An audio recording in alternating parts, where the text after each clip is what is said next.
Okay. And it wasn't until February of 2023 that Brick Baby goes on the internet with Flacco and says, out of nowhere, the world is oblivious to this. I guess they can't say OTF didn't slide for King Von anymore. Lil Durk starts getting himself deeper into a hole since it turns out the feds have him on wire. Taps is making threats to kill those who may testify against him, and unfortunately the internet has already uncovered who the truth tellers might be, and Wack 100 has exposed one of them, so you think that he's a federal informant. I think he's definitely working. He's running right now. The details that the informants gave the feds will have you on the edge of your seat, so strap in. Durk caught threatening witnesses. Durk's indictment has exposed a lot about the OTF chief, and it appears he had sought to disguise his violent character behind his conversion to Islam since he wasn't fooling around anymore. Special Agent Sarah Corcoran, working for the FBI, filed an affidavit that has some damning details about the OTF boss and his attempts to intimidate witnesses. According to the special agent evidence the FBI collected during their investigations, it showed that Durkio was threatening OTF members who were cooperating with the feds. The affidavit reads, due to major safety concerns, this affidavit does not divulge the identities of these witnesses based on the FBI's investigation. I know that witnesses and/or their family members have already received threats and/or have been approached in what looks to be efforts to influence their cooperation in this inquiry by the FBI agents.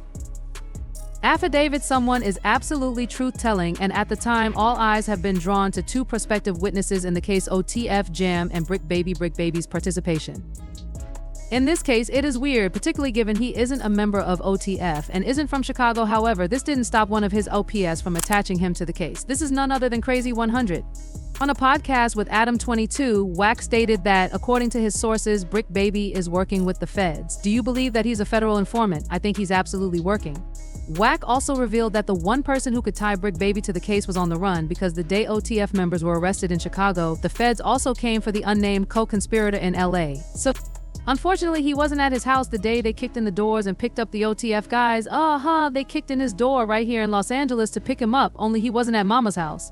Where was he? He was somewhere in the streets. He's running right now. Wack revealed that, according to the indictment, one or more co-conspirators, including co-conspirator 4, learned that Quando Rondo was visiting California and staying in a hotel in LA. It seems like co-conspirator 4 was the one dropping Q's locations. If you go in there and look at that report, number 4 is a local guy that was dropping Q's locations. According to Wack, the world thought that the shooting in Atlanta that almost killed Quando Rondo and saw the rapper's cousin die was a drug deal gone bad between Armenians or Persians. We all thought that was a bad drug deal, weed deal. You know that the world thought that that shooting was a bad weed deal between some Armenians or Persians. That's what the world thought. However, in February 2023, Brick Baby went on social media and declared that no one can say that OTF didn't slide for VOK, and it wasn't until February of 2023 that Brick Baby goes on the internet with Flow and says, out of nowhere, the world is oblivious to this. I guess they can't say OTF didn't slide for King Von anymore. In the said video, Brick Baby revealed that OTF had slid for Von because they had taken out Quando Rondo's cousin. They say you can't say that no more. Why? Oh yeah, cause of wait, no, like who die? They say you can't say that no more, oh cause of FG Cash or who N cause little P. But this isn't the only time Brick Baby told the world about their hit, because he hopped on a track and spilled the beans in the track. Not enough he raps he was Durk and trying to hide, now he's in a blunt. We dropped 100 shots, go dig your partner up. In another part, he raps the last one. We turned it into a pack, we got 1 million plus. Now this is where things get interesting, because it turns out when the feds heard Brick Baby saying that, they went after him. March the feds get on Brick. We don't know this. When Brick got picked up by the feds, the situation surrounding Quando Rondo and his alleged involvement in federal investigations has left fans and observers speculating about what really transpired. Initially, it was widely believed that Quando Rondo had been apprehended on a gun charge specifically involving an Alaska 47. However, further information revealed that the federal authorities were primarily after his cell phone. Reports suggest that the device might hold critical evidence linking Quando to dropping locations for Lil Durk's alleged hitman. This development shed a completely different light on the circumstances, with layers of complexity emerging around the case. At first glance, many assumed this was an open and shut firearms case. The narrative circulated that Quando had been caught with an Alaska 47, leading to assumptions of severe legal consequences. However, the federal agents' true intent became clear. They were after potential digital evidence. Allegedly, the authorities suspect that Quando may have been indirectly involved in setting up an ambush, raising questions about whether his actions were intentional or coerced.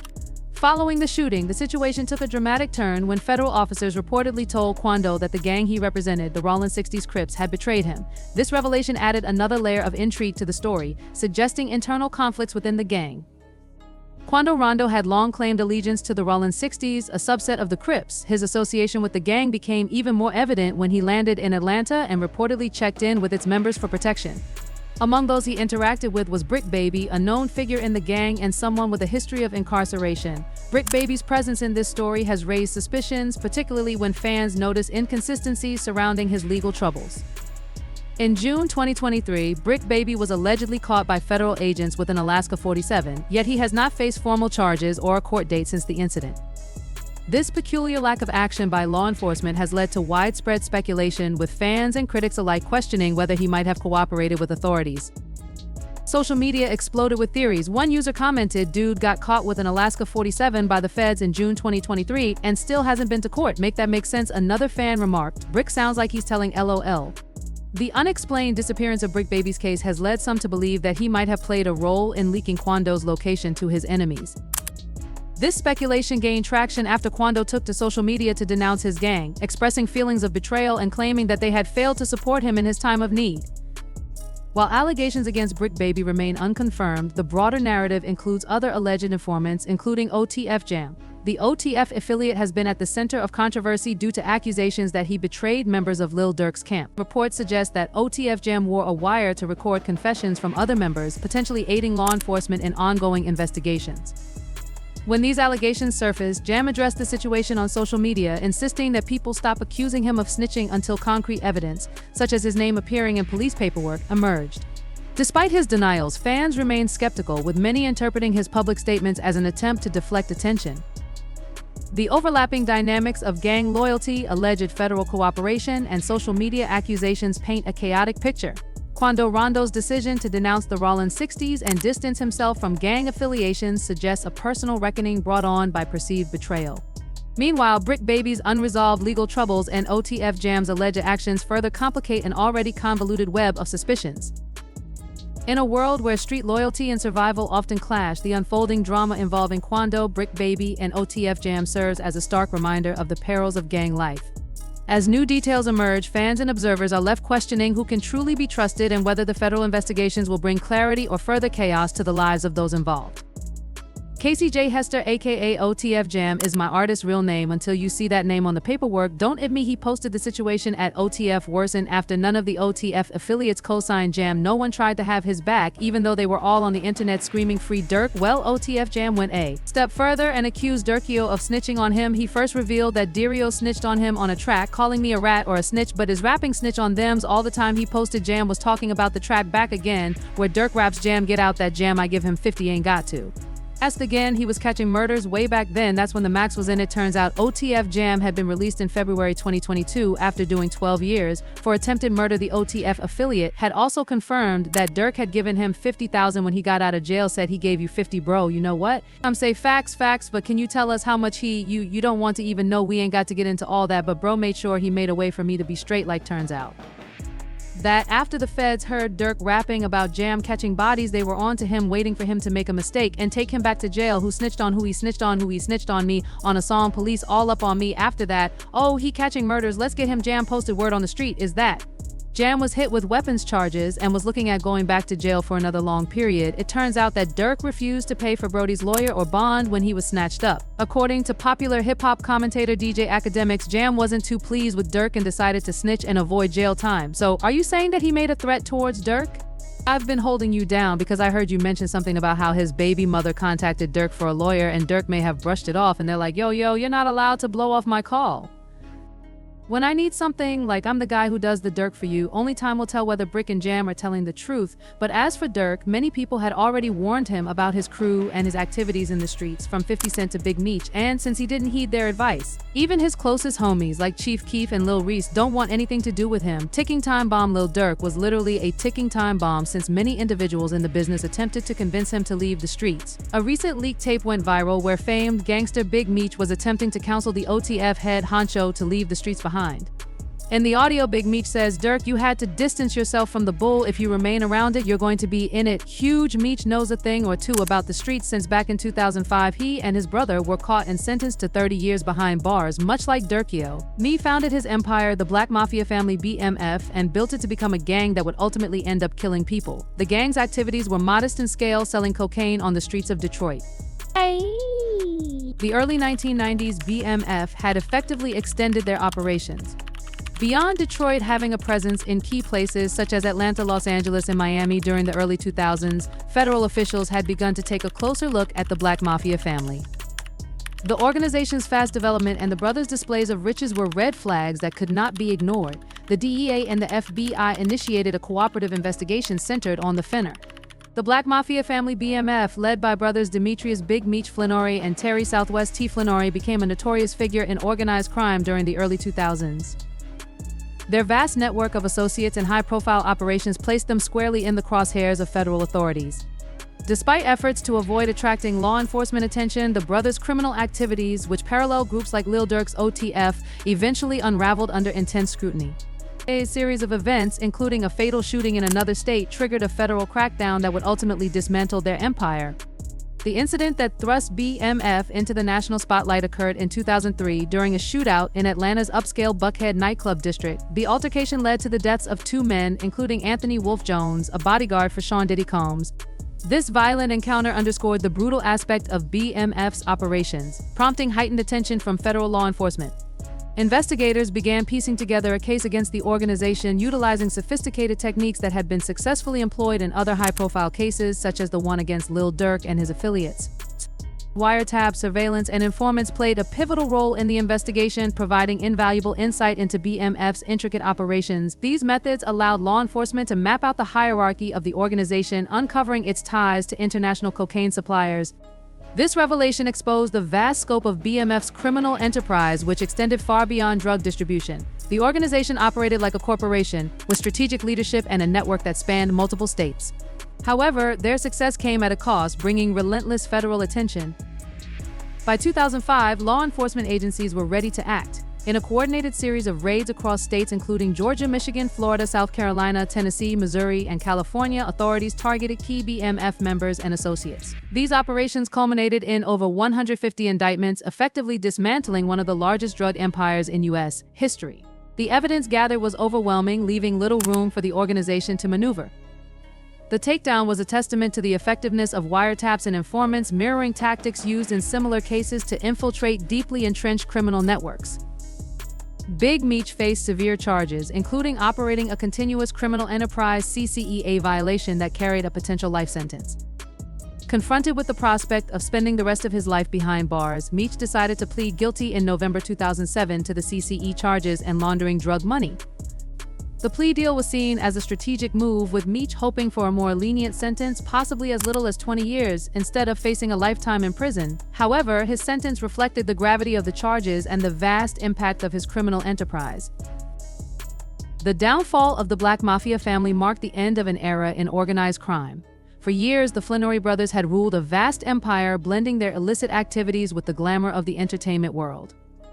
BMF was as much a cultural phenomenon as a criminal organization, with ties to the hip-hop industry that helped them maintain a facade of legitimacy. However, this same visibility became their undoing, drawing the attention of law enforcement and leading to their eventual collapse.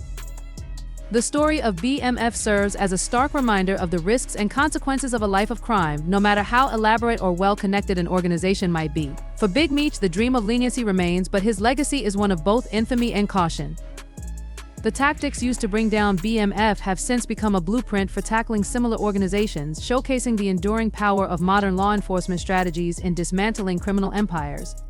In prison, however, the severity of their crimes and the evidence presented by prosecutors led to a harsher outcome. On September 12, 2008, Big Meech was sentenced to 30 years in prison with no option for parole under the federal system, and it seems that Big Meech wasn't the only big homie giving Durkio solid advice, because 50 Cent, who was also close to Big Meech, tried to warn him about his crew having almost been killed in the early 2000s in a street beef. The rapper recently revealed that he gave Lil Durk some advice on street life, and it seems Durkio didn't listen. Fifth and Lil Durk linked up back in 2022 to make the track Power Powder ECT. During their time working together, 50 Cent warned Lil Durk to be careful about his crew. In an interview on The Breakfast Club, the rapper was asked whether he ever tried to talk to younger artists about not getting caught up with life in the streets. Now, when you look at some of these younger artists and you see how they idolize you and idolize your music, and then you see them get caught up, yeah, do you have conversations with them? Like I remember Casanova, and you was trying to talk to Casanova Troy, and now Tiny Durk. Do you have chats with them and be like, I've seen this play before? 50 Cent revealed that he had warned the Chicago rap and told him to watch his crew. Even with DK, I was telling him, like, when I had him, he was in New York. Then, like, I was like, yo, this is them right there, real, right? Like, yeah. And I said, yo, just watch him, his crew, it turns out. Even back then, someone in Durk's crew was on some funny business because the Chicago rapper told Fifth that someone had leaked his address and he almost got robbed in a home invasion. When you said that to Durk, what was his response to you? Said, you know what he said? Somebody just came in my house. How they know exactly what the address is? I don't my address to nobody like this. It's not cause something that happened to Rob in Georgia when when India had to, he went straight to talking about that back in 2021. Lil Durk and his girl were the victims of a home invasion that erupted in a shootout. According to the blog, several unidentified individuals entered the rapper's home in the Brazelton neighborhood near Atlanta a little after 5 a.m. on July 11th and exchanged gunfire with Durk and his girlfriend India Cox. Luckily, Durk and India were not injured as they shot back at the suspects who fled the scene. Was someone in Durk's camp ratting him out back in 2021, or was it just a coincidence? Either way, Durkio is about to learn that the streets are unforgiving, with his close associates seemingly abandoning him. One of the rappers who looks like he doesn't want any association with Durk is Lil Reese. Reese is among the only surviving and successful Chicago's rappers repping the Black Disciples. When word got out that Durkio had been arrested, everyone thought that Lil Reese would post Durk like other Chicago rappers. However, he hasn't shown direct support for the OTF leader. Instead, he posted a photo of himself in jail with Durk's song Love for the Streets. Word on the streets is that Lil Reese and Durk are not on good terms. According to Chicago rapper King Yella, Durk was sleeping with Lil Reese's mom and aunt. You know, Reese mama are bad in a right. Okay, I heard Durk wasing his mama and his auntie. No, but that's not the only reason the two fell out. It turns out Durk had once called Reese a rat for going on a pod and revealing some street business Reese had gone on Cam Capone and revealed that he and Durk had robbed someone. I was just shooting DIW all my money. I came back on the block. I couldn't get all the other guys because I knew they wasn't going to want to do it with me. So I told Durk, like, come on, come with me, grab a gun. He asking like what we going to do. I ain't tell him what we was going to do. So when we got to the bob shop, I made him rob this and we took my money back that I had lost in the dice game. According to the interviewer, Durk unfollowed Reese after the interview dropped. When I interviewed Reese, he told a story about how he and Durk robbed some guys. Lil Durk unfollowed Lil Reese after this story came out, with both Reese and Durk behind bars. Everyone would expect him to come out and clear support for Durkio, but it seems their beef might be getting in the way. But he isn't the only Chicago rapper who betrayed Lil Durk after his arrest, because it turns out Chief Keef bought a chain worth $500,000 after Durk was arrested and has yet to post any message of support to the OTF boss, Chief Keef, the same day Durk went to jail, up to $500,000 for a new chain. This isn't the only time Keef has been on the spot for failing to show a homie support. It turns out that the first time Durk and Sosa had a falling out, he had gone and bought a dirt bike instead of bailing out Durk. Although his closest industry friends are turning on him, it's hard to ignore the new image that Durk was trying to carve out for himself, from converting to Islam to starting a foundation that would help kids in Chicago. What's crazy is that his efforts were noticed and recognized by politicians who are also turning on him after his arrest failed. Durk rebrand Dural's fans thought that he was done catching cases because he had turned to Islam and even gone to rehab to clean himself up. The rapper even took to his social media to reveal that he had turned over a new leaf and would not waste his new life. After all his felony cases had been cleared, everybody should get second chances at life. It's about what you do with it. Alhamdulillah, my background is wiped and clean of all cases. I am not a felon anymore. Who would have thought? I want to thank everyone who helped push my vision forward. Thank you from the bottom of my heart, the rapper posted. But that's not the only time the rapper had publicly revealed that he was a changed man. On August 18, 2024, Lil Durk made a public declaration that would reverberate through the music industry. And beyond taking to Instagram, the rapper shared a post that was both personal and profound, reaffirming his Muslim faith and denouncing his past involvement in gang life. The post read, "Don't label me as anything outside of a man, a father, and a 100% Muslim." He followed this up with another post that read, "I don't gang bang, I'm a Muslim. Basically what I was saying in my post in so many words is you can't do both, and I will be the one to say it. So if you follow me as a brother, a friend, or an icon, follow me to my